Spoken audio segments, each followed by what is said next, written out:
Good morning. My name is Phyllis Iverson, and I'm the coordinator of two nonprofit societies in BC, Joint Effort, a Women in Prison support group, and Books to Prisoners. I'm a member of the Prisoners' Justice Day Committee, Strength and Sisterhood, and I'm on the board of the West Coast Prison Justice Society.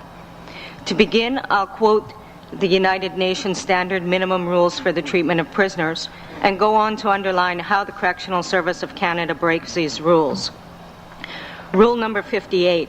The purpose and justification of a sentence of imprisonment or a similar measure deprivative of liberty is ultimately to protect society against crime. This end can only be achieved if the period of imprisonment is used to ensure, so far as possible, that upon their release to society, the offender is not only willing but able to lead a law-abiding and self-supporting life. Rule number 60, subsection 1. The regime of the institution should seek to minimize any difference between prisoners' life and life at liberty, which tend to lessen the responsibilities of the prisoner or the respect due to their dignity as human beings. Rule number 61. The treatment of prisoners should emphasize, not exclude, from the community, but their continuing part in it. In 1975, Canada's delegation to the UN signed on to accept these rules. 25 years later, in the year 2000, our then Solicitor General, the Honourable Lawrence Macaulay, issued a statement that appeared to agree with these UN principles when he stated in his report on plans and priorities that a vision is needed to create a community-based integrated justice system that incorporates public education, citizen engagement, community correctional capacity building, infrastructure developments, and integrated networks and partnerships. B, with respect to community corrections, the current priorities are threefold: the safe and timely reintegration of offender through gradual release programs and community involvement, the implementation of initiatives to address the reintegration and community development needs of Aboriginal offenders, consistent with the government's commitment to strengthen Aboriginal communities, and the development of community support program options for women offenders. And C, it is recognized that Canada's incarceration rate is higher than that in Europe and other parts of the world.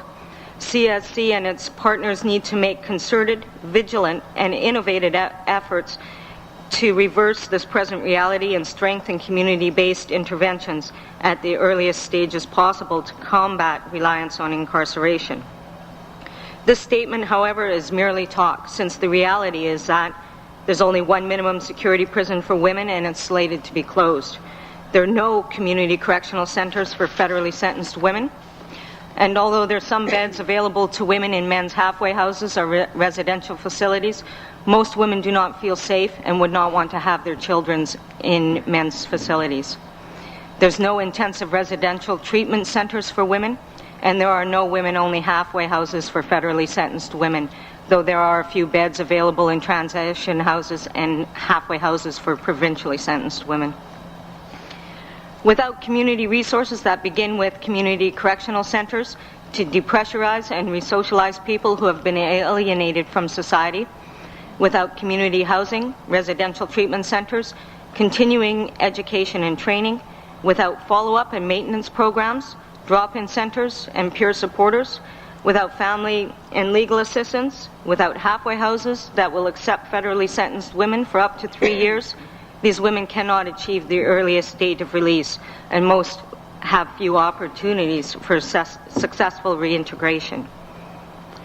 Since women are seen as low risk to reoffend and would benefit from resources developed to assist them in the day-to-day challenges of basic survival, every attempt should be made to return women to their communities in the most supportive and least restrictive manner possible. Studies show that women who have stable housing for themselves and their children are more likely to gain independence, economic freedom, and self-esteem. As alternatives to building and staffing more halfway houses for women, safe, affordable, long-term housing in the community should be considered.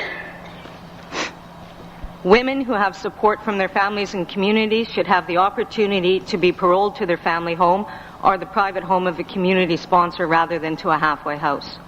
For women who are overcoming barriers to independent living, existing or newly established Housing options that provide resources to address their specific needs and issues should be available in the community. For example, transition houses can be utilized or funded for survivors of domestic or sexual abuse. Recovery houses should be available to those wishing to deal with substance abuse issues, and group home-style living options to meet the care and needs of women with mental health issues. Women could graduate towards long-term stable housing once these community-based resources are no longer needed. Satellite housing can be acquired with bachelor, 1, 2, and 3-bedroom units for women and their children. All housing units must be close to transportation lines, educational facilities, shopping, recreation, and community resource centers for women. Above all, these housing units must be long-term and affordable. We therefore request the following remedies, as per the promises made by the Correctional Service of Canada to the Task Force on Federally Sentenced Women. 1. Fund community centers and community placements, halfway houses and/or alternative housing specifically for federally sentenced women in each of the 5 regions. Ensure that each has private accommodation for women without children as well as women with children. 2. Immediately pursue private home placement agreements and satellite apartments across the country to augment halfway houses and alternative housing for women eligible for release. This will avail rural locales that might be closer to a woman's home community. And to ensure that women have the best possible chance for a positive decision by the National Parole Board, we ask the following. Ensure legal counsel is available to all federally sentenced women with regard to parole hearing assistance. We have been told of a long list of complaints by women with regard to the reasons many have been given for waiving their parole hearing.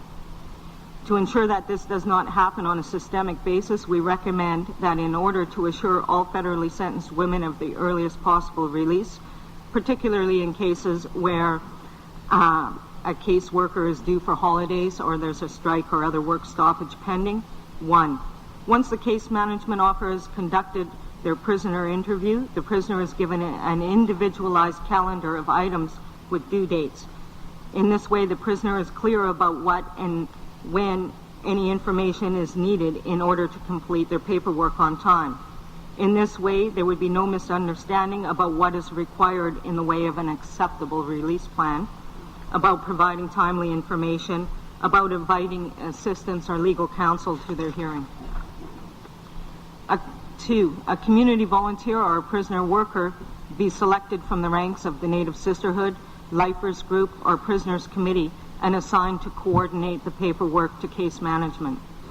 Privacy could be accomplished by assigning a number of casework file, and as in any business, notations could be diarized by date forward to ensure follow-up for the various actions we all know are required. And I'm not going to take time to itemize all of those things, but they're available on page 32 of our joint submission. In order for women to have access to pass and work programs, we request the following remedies. Paid expenses for volunteer escorts, implementation of funded community in-reach to outreach workshops, and implementation of funded community work and housing research projects. On the outside, Joint Effort contacts women in the community and invites them to share their skills and resources with the women on the inside. Similar in-reach programs can be set up at each women's prison.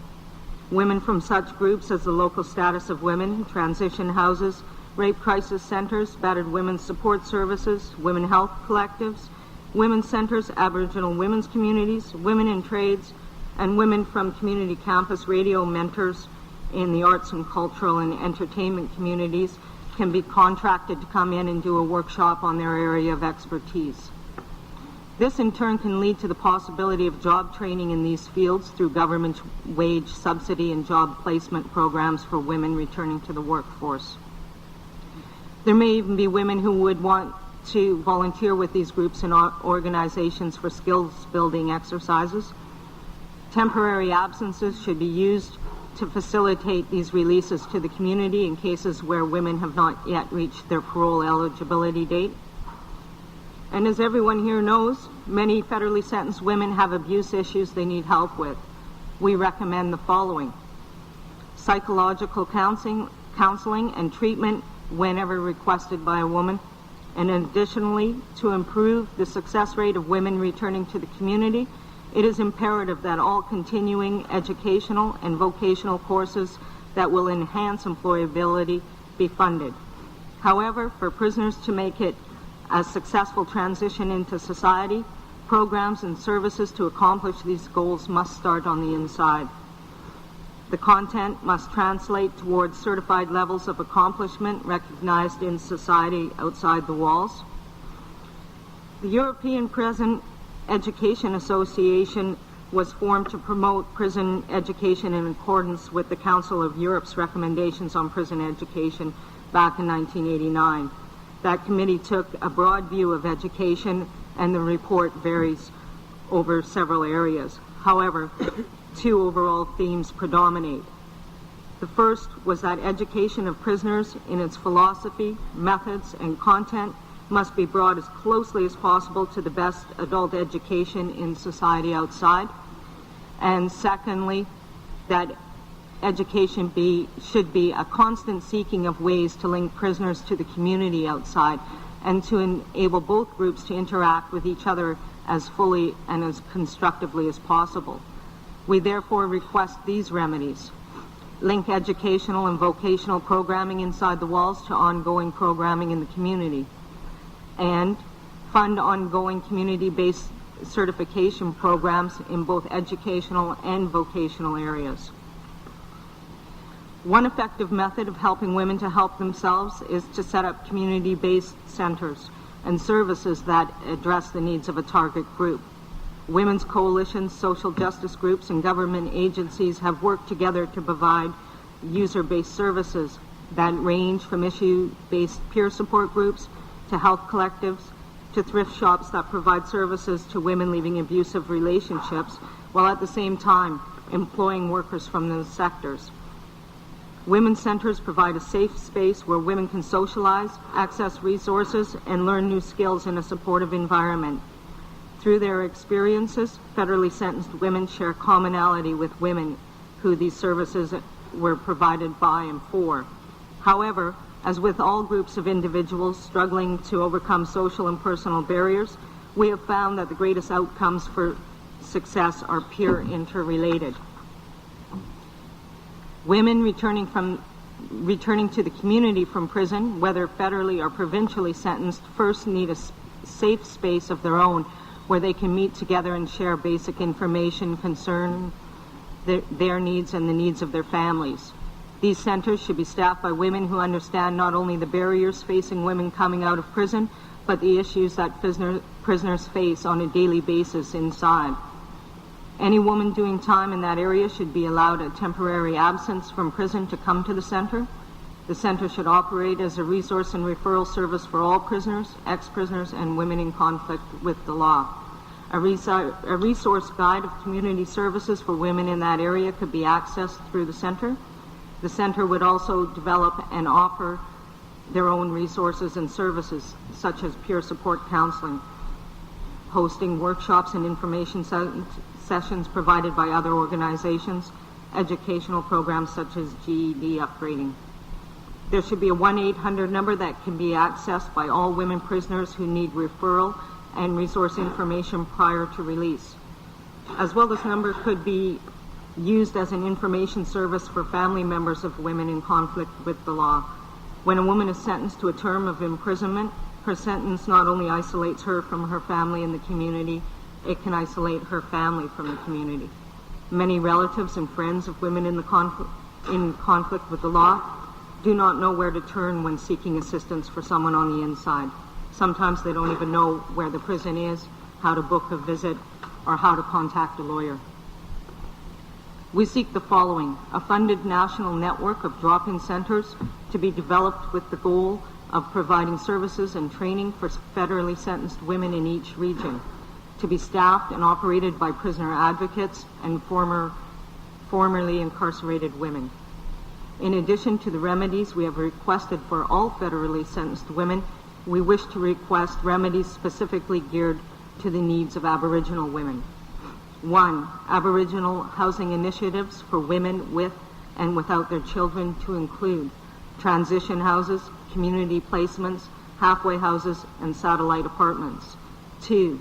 Residential treatment facilities to heal from drug and alcohol dependency.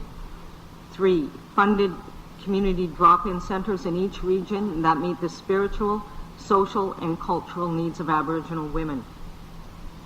To conclude, in concert with Rules 58, 60, and 61 of the United Nations Standard Minimum Rules for the Treatment of Prisoners, we trust that this Canadian Human Rights Commission will concur with our remedies and will sanction the Correctional Service of Canada for failing to provide community facilities and programs for women, and adapt our remedies as their own recommendations. Thank you.